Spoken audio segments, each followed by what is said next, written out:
Alright, what's up, yins guys? Time to read yet another chapter of book 1 of 8 of A Citizen's Course in Freedom versus Communism, the Economics of Survival. And this chapter is called Marx Gave the Communists a Goal. And we'll find out what that goal is, like we were already talking about it in the other chapters already, but let's read it anyway. Okay, Marx gave communists a goal. Although Marx could not foresee the future course of capitalism, he could see immediate problems. Wages were low, hours long, working conditions extremely bad, child labor was common, slums were rampant. Yes, because he was right about that part. Like I said in the other chapter, and then we had minimum wage laws and all that. It's other stuff for us all to discuss about it and know. And there was all that stuff what unions were originally, the Teamsters, a whole kind of bunches of stuff. He was right about that, and all he was doing, he didn't really give a shit. People like him and communists today, they don't really give a shit. They see it, and they don't give a shit. They act like they do, but they're just using it to their advantage. And try to lead you believe that they have a better way. And when they get what they want, they end up imposing ways on everybody else. And give, they act like they care about fairness. And like I says, any usurper or persons who violently take over another government or group or anything, after they do it, they just hand out gifts, spoils, and money and extra privileges that they're enforcing and brutalizing class, just like I said. And some of it is spoils in which they confiscate from the people they arrest, murder, and everything else, in a lot of cases, murder, the parents, and allow their enforcing and brutalizing class to take the children to do whatever they please with them, make them into slaves, rape them, and a lot of cases, re-educate them while they're raping them on a regular basis, but in some cases taking some of them and showing acts of favoritism and grooming them into be another generation of brutalizing and forcing class, and teach them to beat up on their own, to show loyalty and all that, just like Dark Ages, medieval Dark Ages type warlord indoctrination techniques and recruiting techniques, and same techniques that go on in Burma, and countries like that. But okay, before I ramble on, where the hell was I? Slums were rampant. Many people were concerned about the widespread misery. We're all concerned about widespread misery. Socialists were advocating that the government take over the means of production. And that would be the answer, right. Marx and his followers differed from these socialists, whom they called utopian socialists. In one important way, they insisted that violent revolution to overthrow the existing social order was necessary. The manifesto announced clearly the communists' disdain to conceal their views and aims. They openly declared that their ends can be attained only by forcible overthrow of all existing conditions. And when they recruit their people, they say there's going to be some benevolence at work, we're going to liberate you and everything else, but they're lying out their ass, They just need some people that they can use and, to get what they want, and they'll just lie and everything else. Just like when Stalin, recruited prisoners in the war, like I said in another chapter. I brought it up in the History Channel, like the Russian mob, and these people that they recruited prisoners in the Russian mob and all that. The ones who went to the war and all that, and the ones who survived the war and come back, they were promised their freedom, of course, if they fought in the war. But then the ones that come back alive, they would have been better off if they fled to other countries, because Stalin said not, or psych, and put them back in prison. And then when they were put back in prison, they were referred to or known to their fellow inmates and Russian mob people as bitches, you know.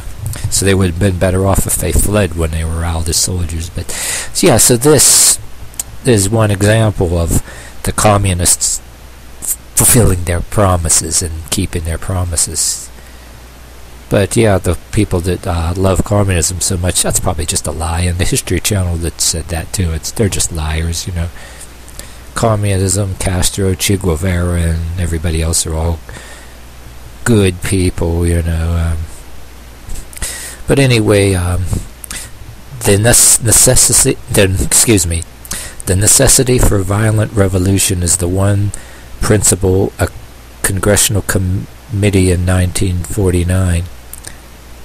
Wait a minute, let me read that again. The necessity for violent revolution is the one principle of consistency in the whole history of communism, reported a congressional committee in 1949. Yeah, I skipped a little sentence there by accident, sorry. Any attempt to interpret communism on any other basis is a failure. Soviet policy and communist action are alike meant to serve this single end: economic and political policy in action, collaboration on the surface and subversion underneath. A swing to the right in one period and a swing to the left in another are meant to serve a single end: the world revolutionary. So they wanted world domination eventually. I mean, even as early as the overthrow of Russia, when the communists took over Russia, you know, they had bigger plans, you know. But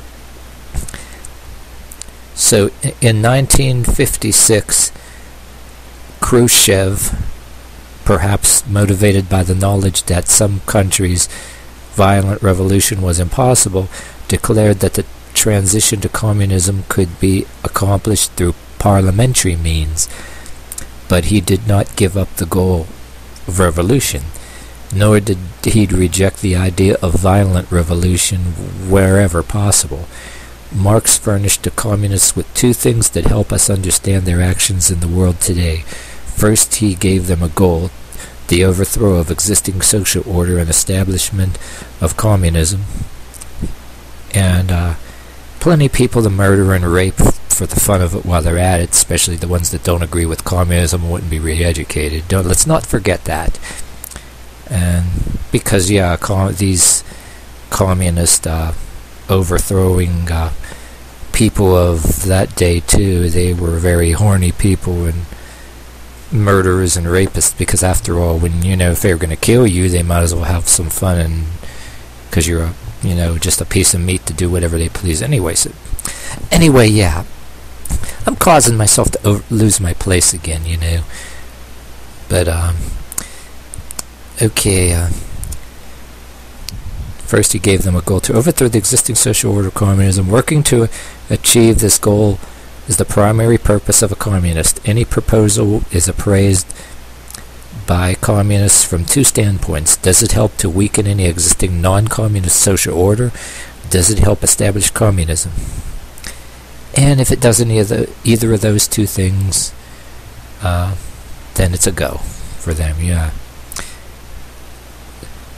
Second, Marx gave his followers a materialistic philosophy, which is broader than Khrushchev's incessant talk of a better standard of living for the Russian people.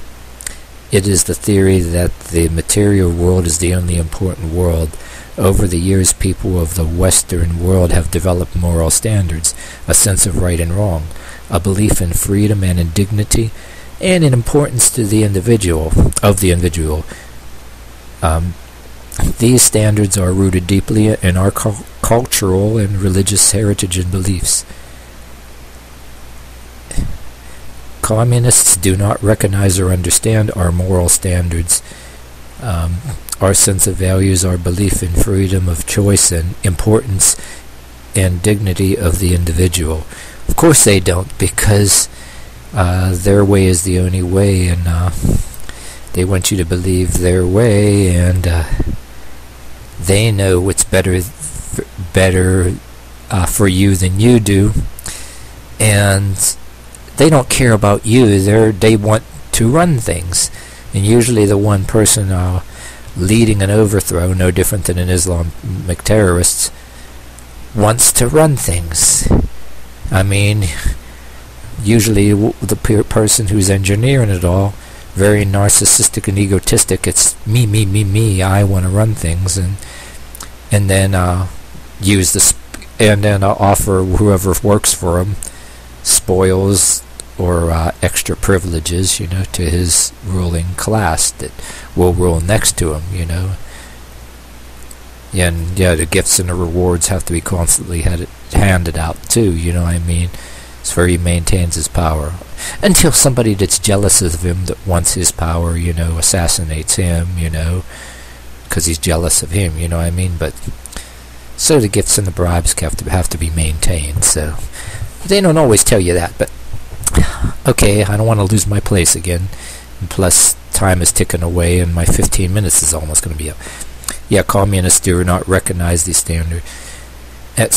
Communists do not recognize or understand our moral standards, our sense of values, belief in freedom of choice, and the importance and dignity of the individual. They do not believe that man is endowed by his Creator with certain unalienable rights, and among them life, liberty, and the pursuit of happiness.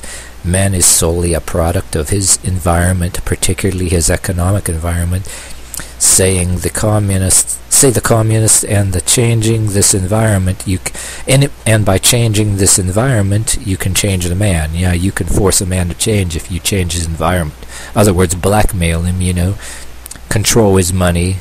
That's their idea of economic change. They don't want it for the good. They want it to control you, blackmail you into doing what they want. Because they recognize no absolute standards of conduct or morality, the communists argue that anything they do in advance, they argue that anything they do to advance the cause of communism is justified and right. Anything that opposes communism is false and untrue. And like I says, they can do it any way they want. Their violent power they want over other people is justified. But yeah, the hippies, some of these hippies back in the 60s, because people stereotyped almost every single hippie out there. There were variations of them too.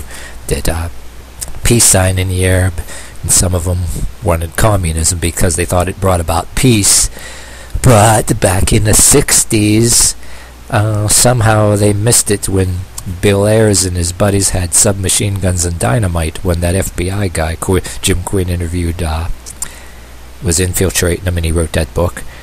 And, but that's okay. That attempt at a violent takeover with submachine guns and dynamite, which never got off the ground, that was okay because it was, in the end, going to enforce, it was going to usher in some kind of new era of peace,